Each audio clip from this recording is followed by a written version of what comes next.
سوال ہے اگر سر کے اوپر کپڑا نہ ہو تو وضو ہو جاتا ہے، اور اگر کھانا بھی بغیر ڈھکے سر کھایا جائے تو کیا گناہ ہے؟ بے ادبی ہے، یعنی ایک انفارمل وے میں کھانا، لیکن گناہ نہیں ہے. ٹھیک ہے، سر کے اوپر کپڑا نہ ہو تو وضو نہیں ہوتا. ہوتا ہے کہ نہیں ہوتا؟ ہو جاتا ہے. اونٹ کا گوشت کھا کر وضو کرنے کا حکم اس لیے دیا گیا کہ اس میں کینا ہوتا ہے، کھا کر سستی ہوتی ہے، اور یہ گوشت ثقیل ہوتا ہے، اس لیے انسان کو نماز کے لیے فریش کرنے کے لیے یہ حکم دیا گیا ہے. ٹھیک ہے. اگر کسی شخص کا وضو بار بار ٹوٹ جائے تو اس کے لیے کیا حکم ہے؟ کیا وہ ہر فرض و سنت نماز کے لیے وضو الگ کرے؟ کیونکہ اکثر ایسا ہوتا ہے. دیکھیں، ایک ہے اکثر ایسا ہو جانا یا کبھی کبھار ایسا ہو جانا، تو دوبارہ وضو کرنا پڑے گا. لیکن ایک ایسی بیماری ہوتی ہے کہ جس میں انتڑیوں کی خرابی کی وجہ سے، انٹسٹائن کے پرابلم کی وجہ سے بعض لوگوں کے بارے میں آتا ہے کہ ان کو ایسی تکلیف ہو جاتی ہے. میں نے کسی ڈاکٹر سے کنسلٹ کیا تھا، کیونکہ اکثر لوگ ایسا مسئلہ پوچھنے کو آتے ہیں. تو وہ جو ایسا پرابلم ہو، جو ایک بیماری ہو، تو اس میں اگر ایک رکعت کی دیر بھی نہیں کسی کا وضو رہتا تو اس میں کیا ہے کہ انسان، یا یہ کہ کسی کو وہم ہی لاحق رہتا ہے، تو ایک دفعہ وضو کر کے ایک نماز اس سے پڑھ لے. لیکن کبھی کبھار ایسا ہو جانا یا دن کی 5 نمازوں میں سے 1-2 میں ایسی کوئی تکلیف ہو جانا، تو اس کے لیے یہ حکم نہیں ہے. اس کے لیے حکم یہ ہے کہ آپ اپنے کھانے کی ہیبٹس درست رکھیں، وقت پر کھائیں، صحیح خوراک کھائیں، تو آپ کو وضو کا مسئلہ نہیں ہوگا. ایسی چیزیں مت کھائیں جن کے بارے میں آپ کو پتا ہے کہ آپ کو ان سے الرجی ہے اور سٹمک اپسیٹ ہوتا ہے یا آپ کے وضو میں پرابلم ہوتا ہے. یہ ہر شخص اپنی عادت خود جانتا ہے، اور دین کی حفاظت، نمازوں کی، وضو کی، ان سب چیزوں کی ہماری ذمہ داری ہے. اسی لیے آپ دیکھیں کہ دین صرف چند خانوں میں نہیں بانٹ سکتے، وہ پوری زندگی کا ایک حصہ بن جاتا ہے. لوگ یہ بھی روایت کرتے ہیں کہ جب تک وضو کا پانی جسم پر لگا رہتا ہے ثواب ملتا رہتا ہے. مجھے تو ایسی کسی روایت کا معلوم نہیں ہے. کیا ناک میں پانی چڑھانا فرض میں آتا ہے؟ کس میں آتا ہے؟ سنت ہے.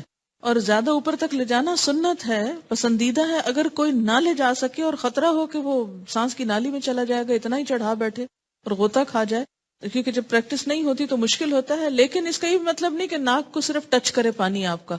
اس پانی کو کچھ نہ کچھ اندر جانا چاہیے تاکہ اندر کے جرمز اور میل کچیل باہر آئے. اگر قرآن پڑھتے پڑھتے وضو باقی نہ رہے تو کیا قرآن پڑھ سکتے ہیں یا دوبارہ وضو کرنا ہوگا؟ ابھی جو ہم نے مسئلہ پڑھا ہے اس میں کیا آتا ہے کہ آپ پڑھ سکتے ہیں قرآن پاک، حرج نہیں ہے. تحیۃ الوضو کیسے پڑھتے ہیں؟ اس میں یہ ہے کہ وضو کرنے کے فوراً بعد پڑھتے ہیں. یہ نہیں کہ 1 گھنٹہ پہلے آپ نے وضو کیا اور اب آپ تحیۃ الوضو پڑھنے لگے ہیں. یہ وضو کرتے ہی جو 2 نفل پڑھے جاتے ہیں وہ تحیۃ الوضو کہلاتے ہیں، اور ان کا بہت اجر اور ثواب ہے. اگر ساری نمازوں میں نہ پڑھ سکیں تو فجر کی نماز میں پڑھ لیں، آپ تہجد میں پڑھ لیں، 1 دفعہ دن میں کوشش کریں کہ پڑھ لیں. آپ کو معلوم ہے کیوں، کتنا اجر ہے اس کا؟ حضرت بلال والی حدیث یاد کر لیں کہ آپ صلی اللہ علیہ وسلم نے فرمایا کہ میں نے تمہاری قدموں کی چاپ جنت میں اپنے آگے آگے سنی، تو تم کون سا ایسا عمل کرتے ہو؟ تو انہوں نے کہا کہ آپ کو معلوم ہو ہی گیا تو میں بتا دیتا ہوں کہ جب میں وضو کرتا ہوں تو میں 2 نفل نماز پڑھ لیتا ہوں. تو اب ہم جب تو نہیں پڑھ سکتے تو کبھی تو دن میں کوشش کریں 1 دفعہ ہو جائے، اگر ہر دفعہ ممکن نہیں، لیکن وہ بھی اسی وقت ہو سکتا نا جب آپ کے پاس وقت ہو. دن میں تو لوگ آپ کو وقت نہیں دیں گے، لیکن فجر سے پہلے اگر آپ وقت پہ اٹھیں تو پڑھ سکتے ہیں، یا پھر تہجد کے وقت میں. کیا پیاز کھانے سے یا لہسن کھانے سے وضو ٹوٹ جاتا ہے؟ بتائیے. نہیں، کچھ بھی کھانے سے وضو نہیں ٹوٹتا، یہ بھی یاد رکھیے، سوائے اس کے کہ گوشت اونٹ کا گوشت ہو، اور وہ آپ کھاتے ہی نہیں ہیں. کیا عورت کے زیر ناف بال صاف کرنے کے لیے ریزر یا کینچی کا استعمال کرنا منع ہے؟ اگر کسی عورت کو کریم سے الرجی ہوتی ہو تو وہ کیا کرے؟ ایسا کچھ بھی منع نہیں ہے. یہ بالکل من گھڑت بات ہے کہ جنازہ بھاری ہو جاتا ہے لوہا لگانے سے. ریزر استعمال کریں، کوئی بھی ایسی چیز استعمال کریں. بلکہ میں سمجھتی ہوں کہ کریمز کی نسبت زیادہ بہتر ہے، کہ کریمز میں بعض اوقات ایسے کیمیکلز ہو سکتے ہیں کہ جو آپ کی سکن کے لیے بہتر نہ ہو. آپ کو پتہ ہے حدیث میں کیا الفاظ آتے ہیں؟ میں نے آپ کو پہلے بھی سنائے تھے، حلق الآن و نطف الابط. ابھی بھی یہ لفظ گزرے ہیں نطف الابط. حلق الآن، حلق کہتے ہیں اس طرح استعمال کرنا، یہ ریزر استعمال کرنے کو، یعنی زیر ناف بال ریزر سے صاف کیے جائیں اور انڈر آرمز بال جو ہیں ان کو اکھیڑا جائے. بہت سے لوگ شروع میں ہی جب بال نرم ہوتے ہیں بچیوں کو تو بتا دیتے ہیں، پھر وہ نکلتے بھی بہت کم ہے. یعنی ویکسنگ جس کو آپ کہتے ہیں، ویکس استعمال کی جائے. انڈر آرمز کے لیے. لیکن اگر تکلیف ہوتی ہو تو مجھے یہ سمجھ میں نہیں آتی کہ باقی سب جگہوں کی تکلیف نہیں ہوتی، لیکن جہاں سنت کا معاملہ میں تکلیف ہوتی ہے. یہ پسندیدہ ہے، اگر نہیں تو انڈر آرمز بھی اگر آپ ریزر استعمال کرنا چاہیں تو کر سکتے ہیں. ٹھیک ہے، وضاحت کر دیجئے کہ انگلیوں کا خلال جو ہے وضو شروع کرتے وقت یہ کس وقت کرنا ہوگا؟ جب آپ بازو دھو لیں، مسح کر لیں، پاؤں دھونے سے پہلے. موزوں کے مسح سے کیا مراد ہے؟ کیا اس کا مطلب یہ کہ ہاتھ گیلے کر کے موزوں کے اندر لے جائیں یا پھر پیروں پر ہی پھیر لیے جائیں؟ یا اس کا مطلب ہے کہ ہاتھ گیلے کر کے موزوں کے اوپر ہی پھیر لیے جائیں؟ اس طرح جوتوں کے مسح کے بارے میں بتا دیں.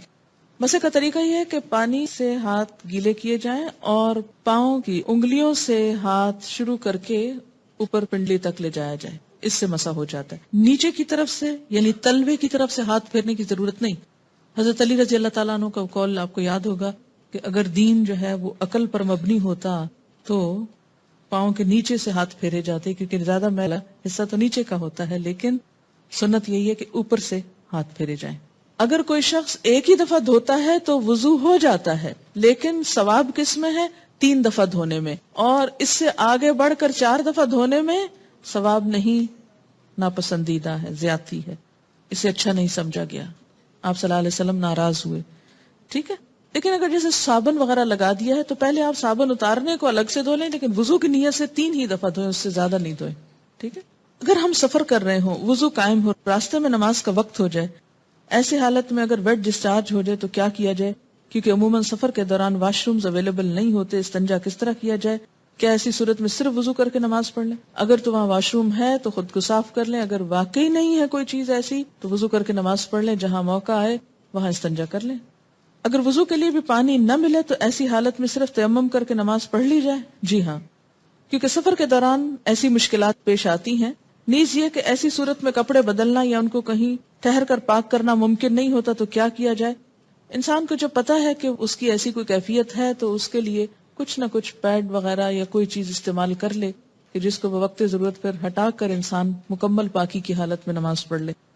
لیکن اگر کوئی بھی ایسی صورت نہ ہو تو معذوری کے احکامات عام حالات سے مختلف ہوتے ہیں، اس میں ان چیزوں کی رخصت ہوتی ہے.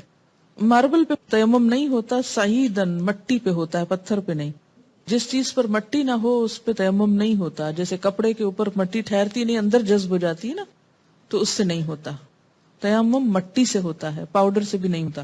وضو کرتے ہوئے ناک میں پانی ڈالنے کا ایک طریقہ یہ بتایا جاتا ہے کہ دائیں ہاتھ سے چلو بنا کر پانی لیں اور ناک میں چڑھائیں اور بائیں ہاتھ کی چھوٹی انگلی سے ناک صاف کریں، خلال کریں ناک کے اندر.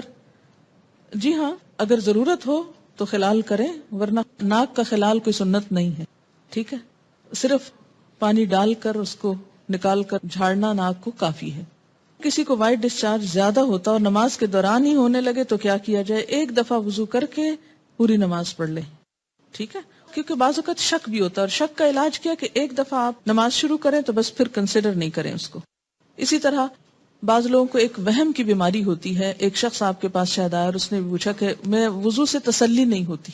آپ کو معلوم ہے وضو کے اوپر ایک شیطان مقرر ہے جس کا نام ہے ولہان، جس کا کام ہی صرف یہ ہے کہ وہ وضو میں خلل ڈالے، کہ شک ڈالے. وضو نہیں ہوا، کچھ خشک رہ گیا، شاید ٹوٹ گیا تمہارا وضو، شاید تمہارے جسم سے پھر کچھ نکل آیا. ایسے میں انسان بالکل اس کی کچھ نہ سنے، ایک دفعہ وضو کر کے بس نماز پڑھ لے. اپنے ساتھ سختی برتے، بالکل دوبارہ وضو کرنے کی ضرورت نہیں، الا یہ کہ کوئی واضح علامت ہو کہ جس سے پتا چلے کہ وضو باقی نہیں رہا، جس کا ذکر کتاب میں آ چکا ہے. میں نے کسی کتاب میں پڑھا تھا کہ 2 میل تک پانی نہ ہو تو تیمم کر سکتے ہیں. اگر گھر میں پانی نہ ہو اور فجر کی نماز پڑھنی اور غسل جنابت کرنا ہو تو کیا کریں؟ اگر ہمسایوں سے صبح صبح پانی مانگے اور ہو سکتا ہے کہ وہ دینا پسند نہ کریں اور انہیں خود ضرورت ہو، ایسے میں کیا تیمم کر سکتے ہیں؟ جی ہاں، کر سکتے ہیں ایسے میں تیمم. اس لیے کہ بسا اوقات جب پانی نہیں ہوتا تو اکثر گھروں میں نہیں ہوتا، بجلی نہیں ہوتی ہے، اور بلا وجہ دوسروں کو تکلیف دینا. کسی حدیث سے یہ نہیں پتا چلتا کہ 2 میل یا 3 میل کی بات، وہ تو ایک احتیاطاً یہ بات کہی گئی کہ مثلا اگر کنواں ہے، گھر سے چند قدم کے فاصلے پر، انسان سستی کے مارے وہاں سے پانی نہ لینے جائے. ایک حدیث میں آتا ہے کہ اللہ تعالیٰ کی دی ہوئی رخصتوں کو استعمال کرنا بھی اللہ تعالیٰ کے لیے اتنا ہی پسندیدہ ہے جتنا اس کی لگائی ہوئی پابندیوں کو اختیار کرنا. اگر سر میں مہندی لگائی جائے تو کیا اس پر سر کا مسح ہو سکتا ہے وضو کرنے کی صورت میں؟ جی، گیلے بال ہوتے ہیں نا، اگر بالکل مہندی اس طرح تو شاید نہیں لگتی کہ اس میں سے بال کچھ بھی نظر نہ آئے، ہو سکتا ہے. لیکن اگر اس کے اوپر آپ نے کچھ اور پہن لیا ہے تو وہ نہ پہنے، جیسے پلاسٹک وغیرہ کا کچھ بیگ یہ شاور کا مسواک کرتے ہوئے اگر ساتھ ساتھ دعا کریں دل میں اور ذکر کریں اور اس کو سنت کی نیت سے نہیں ایسے ہی، تو کیا یہ درست ہے؟ تو کیا ساری دعائیں منہ میں مسواک ڈال کے یاد آتی ہیں؟ اور اس وقت یعنی مسواک کرتے ہوئے مسواک کریں اور جلدی جلدی نکلیں وہاں سے کہیں اور جا کے دعائیں کریں مصلی پہ بیٹھ کر. کہتے ہیں منہ سے زور سے کہکا مارنے سے وضو ٹوٹ جاتا ہے. یہاں صبح سے آپ وضو کر کے آتے ہیں اور آپ کو ہنسایا جاتا ہے اور بات بات پہ آپ کہکے لگاتے ہیں تو اس سے وضو ٹوٹ تو نہیں جاتا. نہیں، نماز کی حالت میں اگر کہکا لگایا جائے تو نماز ٹوٹ جاتی ہے، وضو نہیں ٹوٹتا. کیا انڈر لیگز بال ویکس کر سکتے ہیں؟ آپ کی مرضی، منع نہیں ہے. وضو کرتے وقت اگر بسم اللہ پڑھنا بھول جائیں تو کیا وضو دہرائیں؟ نہیں، دہرائیں نہیں، ہو جاتا ہے وضو. مغرب کے بعد ناخن نہیں کاٹنے چاہیے، ایسی کوئی بات نہیں. ناک میں پانی چڑھانا سائنسز کے علاج کے لیے مفید ہے. کسی نے کمنٹ بھیجا حاجت کے نفل کے لیے کیا الگ وضو کرنا ہوگا؟ آپ نے حدیث پڑھی تھی کہ آپ صلی اللہ علیہ وسلم نے فتح مکہ کے موقع پر ایک ہی وضو سے کئی نمازیں ادا کی تھی. شیرٹن میں ایک آنٹی واش روم کے ٹائلز پر تیمم کر رہی تھی. میں نے کہا ٹائلز کی دیوار پہ تیمم نہیں ہوتا، لیکن وہ کرتی نہیں. جی ہاں، ٹائلز پہ تیمم نہیں ہوتا اس لیے کہ وہ تو پکی ہوئی مٹی ہے، سعیدن طیبن ہے جس کے اوپر ہوتا ہے، تو وہ سعید کی اس میں نہیں آتا. اور دوسرا یہ کہ واش روم کے اندر تیمم کی وجہ کیا ہے آخر؟ کیا صرف تھک جرابوں پر مسا ہوتا ہے؟ آج کل تھن ساکس پر مسا نہیں کیا جاتا. بات یہ ہے کہ جب جراب کا لفظ آیا تو تھن تھک کی بات نہیں کی گئی. بات یہ ہے کہ اس تکلیف سے بچانا مقصود ہے کہ آپ اسے بار بار اتاریں. ہاں، پھٹی ہوئی جرابیں نہ ہوں کہ جس میں بہت بڑے بڑے ہولز ہوں کہ وہ ساری سکن ایکسپوز ہو رہی ہے، یا ایسی باریک ہو کہ نیٹ کی بنی ہوئی کہ جو جراب کم اور پاؤں زیادہ نظر آ رہا ہو. تو یہ چیز آپ خود دیکھ لیجئے. اگر مہندی لگی ہو تو کیا وضو ہو جائے گا؟ جی بالکل ہو جائے گا، کیونکہ مہندی رکاوٹ نہیں بنتی پانی میں. ہاں، اگر ایسی کوئی چیز آپ نے لگائی ہے کہ وہ چھلکا بن گیا اور اس کے اوپر سے اتر رہا ہے تو وہ اور بات ہے. کسی بھی چیز کے لگنے کے بعد اگر پانی اس کے ریشے تک پہنچ جائے، ویٹ ہو جائے، وہ سارا دھل جائے، اس کے اندر سے پانی گزر جائے تو کوئی بھی چیز منع نہیں ہے. ہاں، اگر کوئی چیز پانی کے اور اس سکن کے درمیان بیریئر بن جائے، کوٹنگ ایسی ہو کہ پانی سکن کو ٹچ نہ کرے تو پھر ٹھیک نہیں. کتے کے بارے میں سوال ہے کہ کپڑے کو لگ جائے تو نماز پڑھ سکتے ہیں؟ جی اگر ڈرائی ہے تو ٹھیک ہے، کوئی حرج نہیں، لیکن اگر ویٹ کتا ہے یا اس کے چھینٹے آپ کے اوپر آ گئے ہیں تو درست نہیں ہے. کیا عورتوں کا ختنہ جائز ہے؟ کیوں؟ آپ کس دنیا میں رہتے ہیں؟ کس دنیا میں رہتے ہیں؟ مجھے حیرت ہوتی ہے بعض دفعہ آپ کی حیرت پر. آپ کو پتا ہے بعض افریقن کنٹریز میں یہ رواج ہے. اس میں آپ دیکھیے کہ یہ ان کا ایک لوکل رواج ہے. اسلام نے عورت کے ختنے کا حکم نہیں دیا ہوا. یاد رکھیے کسی حدیث میں عورت کے ختنے کی بات نہیں آتی، مردوں کے ختنے کی بات آتی ہے، اور ان کے لیے تو پروو ہو چکا ہے کہ ان کی صحت کے لیے ضروری ہے. لیکن اگر کسی خاص علاقے میں یا کسی خاص کلٹ میں ایسی کوئی چیز ہے تو وہ ان کا لوکل کلچر ہے. It's nothing to do with Islam. اور اس پہ بہت پروپیگنڈا بھی ہو رہا ہے. آپ کو پتا ہے میں نے خود کئی جگہ پر یہ پڑھا ہے کہ اسلام نے عورت پہ بڑے ظلم جو ڈھائے ہیں، ان میں سے ایک ظلم یہ بھی ہے کہ بعض علاقوں میں عورت کے ختنے ہوتے ہیں. یہ اسلام نے ظلم نہیں ڈھایا، یہ لوکل کلچر کی بات ہے. اور اگر کسی علاقے کا کلچر ایسا اور پھر انہوں نے اسلام قبول کر لیا اور کلچر بھی ساتھ ساتھ رکھا. اب مثلاً آپ کسی دن یہ پروپیگنڈا شروع کر دیں کہ جو کانچ کی چوڑیاں ہوتی ہیں اگر ٹوٹ جائیں تو عورت بیچاری کا وہ خون نکال دیتی ہیں اور یہ بڑا ظلم ہے، اس لیے ان کو بنانا بند کرنا چاہیے. تو اب یہ اسلام نے تھوڑی آپ کو کہا کہ آپ کانچ پہنے. آپ کا لوکل کلچر ہے، کسی اور ملک میں ایسا نہیں ہوتا، تو آپ کی مرضی، آپ پہنے نہ پہنے، پہنے تو احتیاط کریں، نہیں پہنے تو نہ پہنے. بہت ساری چیزیں ایسی ہیں کہ جس میں اسلام نے نہ کرنے کو کہا ہے اور نہ چھوڑنے کو کہا ہے. بہت سے لوگ کہتے ہیں کہ دیوار پر ہاتھ مار کر تیمم ہو جاتا ہے. اگر اس پر مٹی ہو کے قرآن پاک کی آیت کیا ہے؟ سعیدن طیبن. پلین میں پانی موجود ہے، واش روم بھی ہے، لیکن جا کر کرنا مشکل ہے، تو کیا تیمم کر کے نماز پڑھ سکتے ہیں؟ وہاں وضو کی جگہ کتنی ہوتی ہے یہ بھی بتائیے.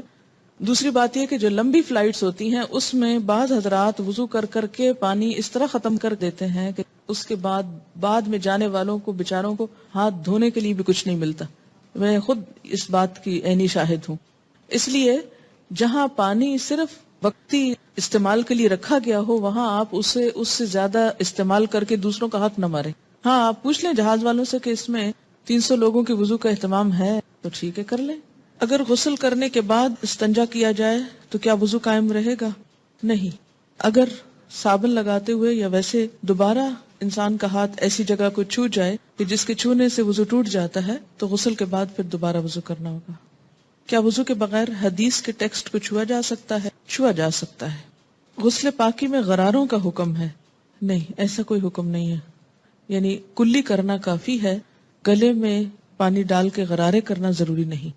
کسی نے مسئلہ پوچھا کہ انٹر کورس کے بعد پاک ہو جاتی ہے اور نماز بھی پڑھ لیتی ہے لیکن اس کا ڈسچارج ہوتا رہتا ہے، تو اس صورت میں کیا کریں؟ ایک دفعہ نہانے سے پہلے اپنی طرف سے پوری صفائی کر لی جائے. اگر اس کے بعد کوئی ایسی چیز ہو تو دوبارہ بس وضو ہی کافی ہے. کیا ریزر کا استعمال کر سکتے ہیں؟ جی کر سکتے ہیں. MATTE یہ کس قسم کی لپسٹک ہوتی ہے؟ صرف لپسٹک ہوتی. کیا اس سے وضو ہو جاتا ہے یا پانی ہونٹوں تک نہ پہنچے گا؟ میں نے کبھی لگائی نہیں، اس لیے مجھے پتہ ہی نہیں کہ یہ کیسی لپسٹک ہے. یاد رکھیں کہ چھوٹے چھوٹے سوال اس طرح کے پوچھنے کے بجائے شریعت کا ایک اصول یاد رکھیں. ہر وہ چیز جس سے پانی سکن تک پہنچنے میں رکاوٹ نہیں ہوتی اس سے وضو ہو جاتا ہے. کوئی بھی چیز جس کے لگنے سے پانی سکن کو نہیں چھوتا، خواہ وہ کچھ بھی ہو، وضو نہیں ہوگا. وضو کرنے کے بعد اگر ٹی وی دیکھیں تو کیا وضو ٹوٹ جاتا ہے؟ اس میں بھی کیا اصول کار فرمائے؟ یہ میں نے سوال، مجھے معلوم تھا کہ یہ کوئی ایسا نہیں، لیکن میں نے جان بوجھ کے پڑھا ہے. کیوں جان بوجھ کے پڑھا ہے؟ اس سے آپ کو سکھانا. کہتے ہیں نا کہ ضروری نہیں کہ ایک بہت اچھے سوال سے انسان سیکھے، بعض اوقات ایک ایسے مذاقہ خیز سوال سے بھی کچھ سیکھ سکتے ہیں آپ. کیوں؟ اس لیے کہ جب تک شریعت کے جو احکامات ہیں ہمارے لیے ان کی علت نہیں معلوم ہوگی، وجہ نہیں معلوم ہوگی، اس وقت تک ہم سمجھ نہیں پائیں گے. پہلی بات تو یہ کہ وضو ٹوٹنے کے اسباب یا علت کیا ہے، کیا وجہ ہے کہ شریعت نے دوبارہ وضو کرنے کے لیے کہا ہے؟ کہ جسم کے اندر سے ناپاک ڈسچارج جب نکلتا ہے، مثلا بہت سے لوگ مجھ سے پوچھتے ہیں بچوں کو دودھ پلانے سے وضو ٹوٹ جاتا ہے؟ نہیں ٹوٹتا. اس طرح تو ماں کو ایک عذاب میں ڈال دیا جائے کہ بچے بعض اوقات ایسے ہوتے بہت تنگ کرتے ہیں، ان کو ایک عادت ہو جاتی، جو بچے بڑے ہوتے ہیں ان کو عادت ہو جاتی کہ ہر تھوڑی دیر میں آ کے ماں کو تنگ کرتے ہیں کہ دودھ دو. بعض اوقات ماں کو مارنا شروع کر دیتے ہیں، پریشان کرتے ہیں. اب ماں صرف اس لیے مار کھاتی رہے کہ میرا وضو ہے. اور بعض اوقات یہ کہ 2 سنت پڑھی آپ نے اور فرض پڑھنے کے درمیان میں بچے نے شور مچانا شروع کر دیا. بجائے اس کے کہ آپ فرض پڑھیں، آپ پہلے کیا کریں، اسے دودھ پلا لیں. اور آپ اس لیے نہ پلائیں کہ وہ میرا وضو نہیں رہے گا، تو بچہ شور مچا مچا کے سب کو جگا ڈالے. اور پھر یہ کہ آپ نماز میں بھی کوئی توجہ نہ ہو کہ وہ چیختا ہے چلاتا رہے، میں پہلے نماز پوری کر لوں پھر دودھ پلاؤں گی. تو اسلام نے ایسے احکام نہیں دیے. اس میں کیا حکم ہے کہ آپ دودھ پلا سکتی. اسی طرح بعض اوقات زکام ہو جاتا ہے آپ کو، تو زکام سے وضو نہیں ٹوٹتا آپ کا، اگرچہ وہ ناک سے کوئی ناپاک ڈسچارج بھی نہیں، لیکن اس کو صاف بھی نہیں کہہ سکتے، طیب میں نہیں آتا، ہاں اس سے بھی وضو نہیں ٹوٹتا. اسی طرح آنسو ہے، آنسو سے بھی وضو نہیں ٹوٹتا. کہ ایک شخص ایک گھنٹہ رو لیا ہے اور اس کے بہت آنسو بہ لیے، تو اس سے بھی اگر زیادہ بہا سکتا تو بہا لے اپنا دل ٹھنڈا کرنے کو، وضو نہیں ٹوٹے گا. ٹھیک ہے. تو عربی میں ایک اصطلاح استعمال ہوتی ہے، اگر وہ یاد رہے آپ کو تو بہت آسانی ہو جائے گی، کہ سبیلین سے جو کچھ نکلتا ہے اس سے وضو ٹوٹتا ہے. سبیلین 2 راستوں کو کہتے ہیں، یعنی ناپاک ڈسچارج کے 2 راستے جو ہیں، سبیل کہتے ہیں نا راستے کو، تو سبیلین دونوں راستوں سے. اور اس سے مراد یعنی یہ ایک ٹرم استعمال کی جاتی ہے بجائے ان دونوں جگہوں کے نام لینے کے. گفتگو میں جو الفاظ انسان استعمال کرتا ہے اس سے انسان کی شخصیت کی عکاسی ہوتی ہے کہ اس کا مزاج کیسا ہے. جن کا مزاج گندا ہو وہ گندی باتیں کرنے اور گندے الفاظ بولنے کو انجوائے کرتے ہیں، لیکن ایمان، گندگی اور ناپاکی اور یہ تمام چیزیں جو ہیں یہ ایک دوسرے کی ضد ہیں. یہ انسان کی ضروریات میں سے تو ہیں، اسی لیے انسان کیا کہتا ہے، اپنی ضرورت سے فارغ ہونا. ایک بہترین لفظ ہے جو مطلب بھی پورا کرتا ہے اور ان الفاظ میں بھی کوئی قباحت نہیں ہے، کوئی شناعت نہیں ہے. تو اسی طرح جب سبیلین کا لفظ بولا جاتا ہے تو اس لفظ کے سمجھنے میں آپ کو تو دقت نہیں ہے، کیونکہ آپ عربی پڑھتے ہیں، قرآن پڑھتے ہیں، آپ کو اتنا معلوم ہے لفظ. جو چیز وضو لازم کرتی ہے وہ کیا ہے؟ سبیلین سے کسی چیز کا اخراج، ڈسچارج. ٹھیک. بعض ڈسچارجز سبیلین سے صرف وضو کو ضروری کرتے ہیں اور بعض سے غسل بھی فرض ہو جاتا ہے. ٹھیک. جہاں تک خون کے نکلنے کا تعلق ہے، سبیلین کے علاوہ اگر جسم کے کسی حصے سے خون نکلتا ہے، مثلا دانت سے نکسیر پھوٹ گئی، کہیں اور کٹ لگ گیا، جسم سے خون نکل آیا، اس کے بارے میں 2 آراء ہیں، اختلاف ہے. سبیلین میں کوئی اختلاف نہیں، یاد رکھیے، سبیلین کے اخراج میں کوئی بھی اختلاف نہیں. سب کے ہاں ایسے ڈسچارج سے کسی بھی چیز کے نکلنے سے وضو نہیں رہتا. لیکن خون اگر سبیلین میں سے نکلے تو وضو نہیں رہے گا، مگر جسم کے کسی اور حصے سے، مثلا دانت سے، ناک سے یا ہاتھ سے. اس کے بارے میں دو رائے ہیں. دو کون سی رائے ہیں؟ ایک رائے یہ ہے اگر اتنا نکلے کہ ایک قطرہ بن کے بہہ جائے، بہنے والا خون نکلے تو وضو نہیں رہتا. ٹھیک ہے؟ بہنے سے مراد کیا ہے؟ مثلا کٹ لگا، پہلے رستا رہا، پھر کٹھا ہو کے ڈراپ گر گیا تو وضو ٹوٹ گیا. ایک یہ رائے. دوسری رائے کیا ہے اس میں کہ نہیں، اس سے وضو نہیں ٹوٹتا. اور وہ دلیل کیا دیتے ہیں کہ حضرت عمر رضی اللہ تعالیٰ عنہ کو جب نماز میں شہید کیا گیا تھا تو انہوں نے نماز چھوڑی نہیں. یا حضرت علی رضی اللہ تعالیٰ عنہ کا جب تیر نکالا گیا تھا نماز کی حالت میں تو انہوں نے نماز توڑی نہیں تھی. ظاہر ہے تیر نکلا تو کیا خون نہ نکلا نا. ہاں، اسی طرح اگر آپ نے وضو کیا ہے، بعض اوقات ایسا ہوتا ہے نا کہ وضو کر کے آپ ہٹنے لگتے ہیں کہ آپ کو منہ محسوس ہوتا ہے، آپ دوبارہ سپٹ کرتے ہیں تو کیا ہوتا ہے، اس میں کچھ ریڈش محسوس ہوتا ہے کہ لگتا ہے کہ مسوڑوں سے خون آ گیا. اب اس میں وضو کی ایسی ضرورت نہیں ہے. اسی طرح بعض اوقات نماز پڑھتے پڑھتے کسی کی نکسیر چھوٹ جاتی ہوتا ہے نا، بعض لوگوں کو تکلیف ہوتی ہے. نکسیر کا معنی پتا ہے آپ کو؟ جو بلڈ ناک سے آتا ہے، بیماری ہوتی ہے. یا اسی طرح آپ بیٹھے کوئی کام کر رہے تھے، سوئی سے سوئی ایک دم لگ گئی جسم کے کسی حصے میں تو تھوڑا بہت خون رس گیا. یا بعض اوقات ایسا ہوتا ہے کہ کوئی پھوڑے وغیرہ نکل آتے ہیں، ہے نا. اچھا، ان پھوڑوں سے کچھ نہ کچھ تھوڑا تھوڑا رشتہ رہتا ہے، پس نکل آتی ہے کچھ یا کچھ. یا کسی کو کوئی اور چوٹ لگ چکی ہوتی ہے تو نماز پڑھتے میں کیا ہوتا ہے، اوپر کھڑے ہوئے نیچے بیٹھے زمین پہ، اس سے وہ پریشر آیا کسی جگہ پر تو خون اور نکل آیا. اس سے یہ نہیں کہ وضو بھی ٹوٹ گیا اور نماز بھی ٹوٹ گئی، نہیں، نماز کنٹینیو کریں. تو تھوڑا بہت اس طرح کا اگر بلیڈنگ وغیرہ ہوتی ہے تو اس کو اگنور کیا جا سکتا ہے. اسی طرح آپ وضو کر کے کھڑے ہیں، ناک سے زکام آ رہا ہے کوئی فرق نہیں پڑتا، رو رہے ہیں کوئی بات نہیں. یا منہ سے رال ٹپک گئی، بعض لوگوں کو بیماری ہو سکتی ہے منہ سے رال ٹپکنے کی، سوتے میں تو ٹپکے کی تو وہ تو پھر ویسے ہی وضو نہیں رہے گا. لیکن بعض اوقات ایسا ہوتا ہے نا کہ بعض لوگ جیسے کمزور ذہن کے ہوتے ہیں یا مریض ہوتے ہیں، یا اسی طرح تھوک دیا آپ نے، تھوک ہے یا تھوک میں بلغم وغیرہ ہے تو اس سے وضو نہیں ٹوٹتا. سمجھ گئے یہ بات؟ اگلا سوال ہے، وضو کے بعد اگر بچے کا پیشاب یا پخانہ ہاتھ پر یا جسم پر یا کسی دوسرے حصے پہ لگ جائے تو اس نجس جگہ کو دھونا کافی ہے یا وضو کرنا ہوگا؟ صرف اس جگہ کو دھو لیں اچھی طرح، دوبارہ وضو کی ضرورت نہیں. اگر ہم باوضو ہو اور نامحرم کی نظر ہمارے چہرے پر پڑ جائے تو کیا ہمارا وضو ٹوٹ جائے گا؟ جیسے گھر میں دیور وغیرہ ہوتے ہیں، نہیں، اس سے بھی وضو نہیں ٹوٹتا. پھر وہی بات ہے، وہی اصول یاد رکھیں جو میں نے آپ کو بتایا ہے کہ بنیادی طور پر وضو کس چیز سے ٹوٹتا ہے. ٹھیک ہے؟ نماز پڑھتے ہوئے چھینک آ جائے اور چند قطرے پیشاب کے نکل جائیں تو کیا نماز لوٹانی چاہیے؟ بالکل لوٹانی چاہیے، الا یہ کہ کوئی شخص مستقل مریض ہے ایسا، یا اس کو پتہ ہی نہیں چلا کہ اس کے ساتھ ایسا ہو گیا تو وہ اور بات ہے. لیکن کبھی کبھار ایسا ہو جائے تو اس سے وضو نہیں رہتا. یعنی مریض کیا ہے، یعنی بعض اوقات بہت بوڑھے لوگ ہوتے ہیں تو ان کے اعصاب کمزور ہو جاتے ہیں، وہ خود پہ کنٹرول نہیں رکھ سکتے، ان کو ایسے امراض لاحق ہو جاتے ہیں کہ ان کا پیشاب رستا رہتا ہے، پتہ ہی نہیں چلتا، ان کو فیل ہی نہیں ہوتا عام حالات میں، یا پھر کھانسی میں یا چھینک میں. تو ان کو ایک وضو سے جب نماز شروع کر لی تو اس کو پورا کر لیں. لیکن آپ جیسے نوجوان لوگ جن کے ساتھ کبھی کبھار ایسا ہو تو ان کے لیے حکم نہیں. وضو کرتے وقت ہم نے 3 دفعہ کلی کر لی، پھر محسوس ہوا دانت سے یا مسوڑوں سے خون آ رہا ہے، اس وقت کلی کریں جب تک خون نکلنا بند نہ ہو. جی ہاں، کلی کریں، اس لیے کہ خون کو چاہے اپنا ہی ہو اندر لے جانا درست نہیں. ٹھیک ہے؟ الا یہ کہ پتہ نہ چلے، آپ مثلا کھانا کھا رہے ہیں تو ہو سکتا ہے کہ آپ کے مسوڑوں سے خون نکل کے کھانے میں شامل ہو کے اندر جاتا ہو، اس لیے نہایت ضروری ہے کہ مسواک اکثر کیا کریں تاکہ ایسی بیماری نہ ہو. ہم چند باتیں مسواک پہ بھی آج کرنا چاہوں گی اور امید ہے آپ نے عادت ڈال لی ہوگی.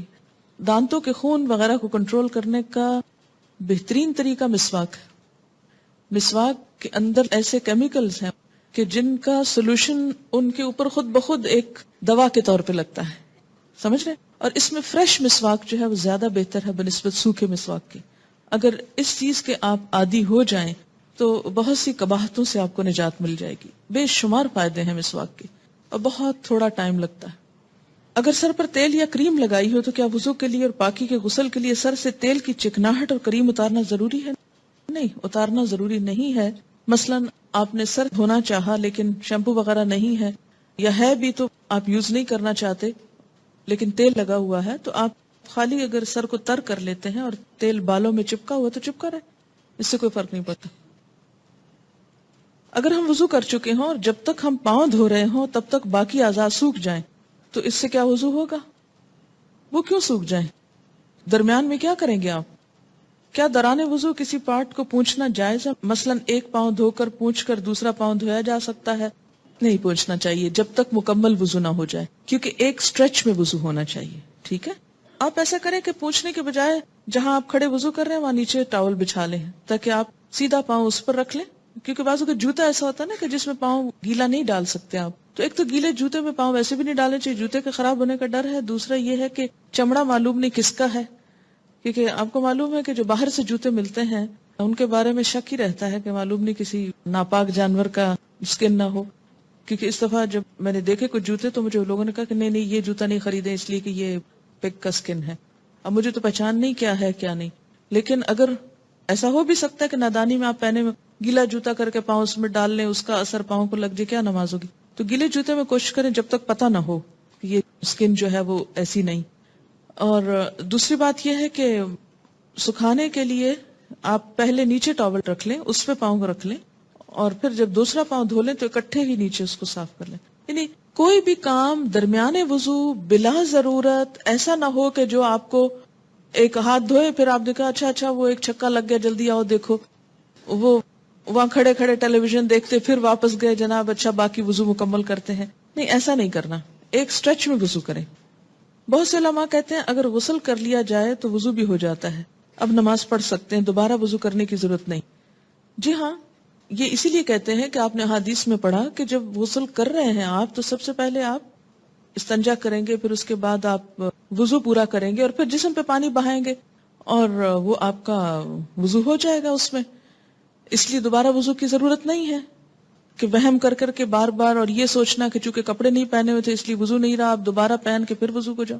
ایسی تکلیف کی ضرورت نہیں. دیکھیے کہ بعض اوقات جسم کے اندر کوئی راڈ وغیرہ ڈالتے ہیں، کوائل ڈالتے ہیں، یہ چیزیں وضو اور غسل میں مانے نہیں ہیں، کیونکہ ہمیں غسل میں چند مخصوص اعضاء کو باہر سے دھونے کا حکم ہے، اندر سے تو کلی کرنا اور ناک میں پانی ڈالنا ہے یا مسے میں کان میں ہاتھ ڈالنے تھوڑے سے. باقی تو یہ نہیں کہا کہ آپ کسی کی ٹانگ خدا نخواستہ ٹوٹ گئی اندر راڈ رکھا، یا مثلا دانت میں فلنگ کرا لی آپ نے تو اس سے وضو اور غسل میں مانی، یا دانتوں کو کراؤننگ کرا لی تو اس سے فرق نہیں پڑتا. ٹھیک ہے. بچوں کو طہارت کرانے سے کیا ہمارا وضو ٹوٹ جائے گا؟ پرائیویٹ پارٹ کو ہاتھ لگانے سے وضو نہیں رہتا. اس سے یہ ہوتا نا کہ وضو دراصل تیاری ہے نماز کی، اور قد افلح المؤمنون الذین هم فی صلاتهم خاشعون، فلاح پا گئے وہ مومن جو اپنی نماز میں خشوع کرتے ہیں. نماز کے خشوع کے لیے ضروری ہے وضو کا اچھا ہونا یا باوضو ہونا. اب اگر آپ ایک ایسا کام کر کے نماز کے لیے کھڑے ہو رہے ہیں تو خشوع کہاں سے آئے گا جب تک طہارت کا پورا احساس نہیں. کوے یا کبوتر یا کسی اور جانور کی نجاست میں کیا کریں اگر کپڑے کو لگ جائے؟ اس نجاست کو آپ اتار دیں. خشک ہو تو رگڑ کر صاف کر دینے سے پانی وانی نہیں تو ٹھیک ہے، ختم ہو جائے گی. لیکن جو جانور گوشت کھاتے ہیں اور جو جانور حرام کھاتے ہیں جیسے بلی وغیرہ ہے، چوہا کھاتی، اس کی نجاست اگر کپڑے کو لگی تو کپڑے کو دھونا ہوگا. لیکن جیسے پرندے ہیں یا عموماً دانہ دن کا کھاتے ہیں تو ان کے کھانے سے اگر ان کی بیٹ کپڑے پہ پڑ گئی ہے اور کپڑا سوکھ گیا ہے، آپ نے اتارا اور اس کو رگڑ کے صاف کر لیا، اس نجاست کو اوپر سے اتار دیا اور تھوڑا بہت حصہ اس میں متاثر ہوا تو کوئی حرج نہیں. جی ہاں، کوا مردار اگر کھاتا ہے اور وہ بہت بڑی مقدار میں نہیں، اس کی نجاست چھوٹی موٹی ہے تو کوئی حرج نہیں. لیکن عام طور پر اس کے لیے کہا جاتا ہے کہ جیسے ایک کوائن کے برابر جگہ تک رخصت ہے، لیکن وہ نجاست جو ظاہر ہے وہ ہٹا دیجئے، وہ نہیں ہونی چاہیے ساتھ، جیسے جائے نماز وغیرہ پر ہے. بعض اوقات ایسا ہوتا ہے نا کہ جیسے آپ نماز پڑھ رہے ہیں اور سر پہ کچھ پٹخا آ کے سمجھ نہیں آتی کہ یہ بارش کا قطرہ ہے یا کوئی اور چیز پڑی ہے آ کے، تو ایسے میں نماز نہیں توڑیے، پڑھ جائیے نماز. کیا وضو کرتے وقت باتیں کر سکتے ہیں؟ آپ ہی بتائیے مجھ کو. حرام نہیں ہے لیکن درست بھی نہیں، ادب کے خلاف ہے. میں نے پہلے بھی عرض کیا کہ جب ہمارے وضو میں خشوع نہیں ہوگا، توجہ نہیں ہوگی، تو نماز میں لطف نہیں آئے گا. آپ تجربہ کر کے دیکھ لیجئے، ایک وضو کیجئے توجہ سے اللہ کو یاد کرتے ہوئے، نماز کا سوچتے ہوئے، اور ایک کیجئے باتیں کرتے ہوئے، اور پھر نماز پہ کھڑے ہوئیے. آپ اپنے دل کی کیفیت میں واضح فرق پائیں گے. اچھا، اس کا یہ مطلب بھی نہیں ہے کہ اگر آپ وضو کر رہے ہیں اور اتنے میں بچہ آ کے کوئی چیز پوچھتا ہے کہ اماں فلاں چیز کہاں رکھی، تو آپ اشارے سے کہیں نہیں پتا، تو یہ درست نہیں ہے. ایسا بھی دین کو سخت نہ بنائیں. چھوٹی موٹی بات ضرورت کی کر لیں، لیکن بے وجہ گپ شپ، جیسے بچے شروع ہوتے ہیں تو لگے رہتے ہیں باتیں آدھا آدھا گھنٹہ، پانی بھی کھیلتے رہتے ہیں اور وضو بھی ہوتا رہتا ہے، تو یہ چیز روکنی چاہیے. کیا ہر دفعہ وضو سے پہلے استنجا ضروری ہے جبکہ حاجت کے لیے نہ جانا؟ نہیں، ہر دفعہ ضروری نہیں ہے، الا یہ کہ آپ کو ایسی کوئی تکلیف ہو جس میں ڈسچارج وغیرہ ہوتا ہو، اس کی وجہ سے استنجا کرنا چاہیے. پانی ہونے کے باوجود وضو کے اعضاء کو ایک دفعہ دھو لیا جائے تو کیا وضو ہو جائے گا؟ بتائیے. ہو جائے گا. کیا پیریڈز میں حدیث کے ٹیکسٹ کو ہاتھ لگایا جا سکتا ہے؟ جی لگایا جا سکتا ہے. اگر احتلام ہوا اور ڈسچارج معمولی ہو تو غسل کرنا ہوگا؟ جی ہاں. میں بیمار ہوں اور میرے حیض ختم ہو چکے ہیں، کیا میں تیمم کر سکتی ہوں؟ بیماری کس قسم کی؟ دیکھیے، تیمم اس وقت ہوتا ہے جب وضو کرنے سے بیماری میں اضافہ ہوتا ہو یا ہلاکت ہوتی ہو، انسان کی جان کو خطرہ ہو یا انسان کی تکلیف میں بہت اضافہ ہوتا ہو. فرض غسل کرتے وقت اگر وضو ٹوٹ جائے تو دوبارہ وضو کر کے دوبارہ غسل کرنا ہوگا؟